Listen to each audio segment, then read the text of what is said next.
વડોદરાની માંજલપુર બેઠકની પેટા ચૂંટણીની તારીખ જાહેર કરવામાં આવી। 30મી જુલાઈએ માંજલપુર બેઠકની પેટા ચૂંટણી માટે મતદાન યોજાશે।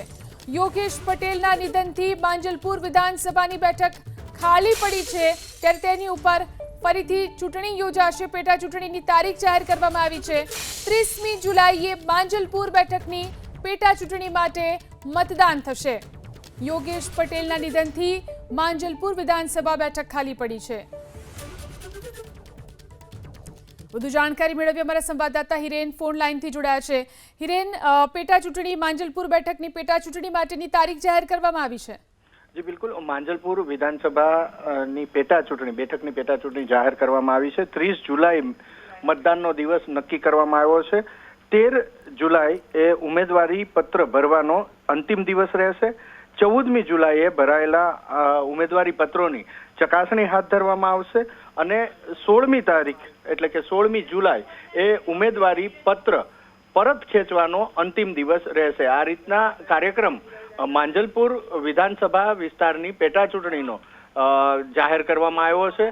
યોગેશ પટેલ જે ત્યાંના ધારાસભ્ય હતા, તેમનું નિધન થતા આ બેઠક ખાલી પડી છે અને ખાલી પડેલી બેઠક અંગે ગુજરાત વિધાનસભા દ્વારા જાણ કરવામાં આવી ઇલેક્શન કમિશનને અને ત્યારબાદ ઇલેક્શન કમિશને આ પેટા ચૂંટણી માટેનો કાર્યક્રમ જાહેર કર્યો છે। યોગેશ પટેલ એ ધારાસભ્ય હતા કે જે સૌથી લાંબી ટર્મ સુધી ધારાસભ્ય રહ્યા હતા અને ત્યારબાદ આ જે છેલ્લી ચૂંટણી યોજાઈ 2022ની તેમાં પણ તેઓ જીત્યા હતા અને એક બીમારી, થોડા દિવસની બીમારી બાદ તેમનું અવસાન થયું હતું। તેમના અવસાનથી આ બેઠક ખાલી પડી છે। ફરી એકવાર કાર્યક્રમની વાત કરીએ તો માંજલપુર વિધાનસભાની પેટા ચૂંટણી માટે 30 જુલાઈના રોજ મતદાનનો દિવસ એ નક્કી કરવામાં આવ્યો છે। 13 તારીખે એટલે કે 13 જુલાઈ એ ઉમેદવારી પત્ર ભરવાનો અંતિમ દિવસ રહેશે। 14મી જુલાઈ ભરાયેલા ઉમેદવારી પત્રોની ચકાસણી કરવામાં આવશે અને 16મી જુલાઈના રોજ એ ઉમેદવારી પત્રો એ પાછા ખેંચવાનો અંતિમ દિવસ રહેશે। આ પ્રકારેનો કાર્યક્રમ પેટા ચૂંટણીનો જાહેર કરવામાં આવ્યો છે। જી આભાર હિરેન, તમામ જાણકારી આપવા માટે।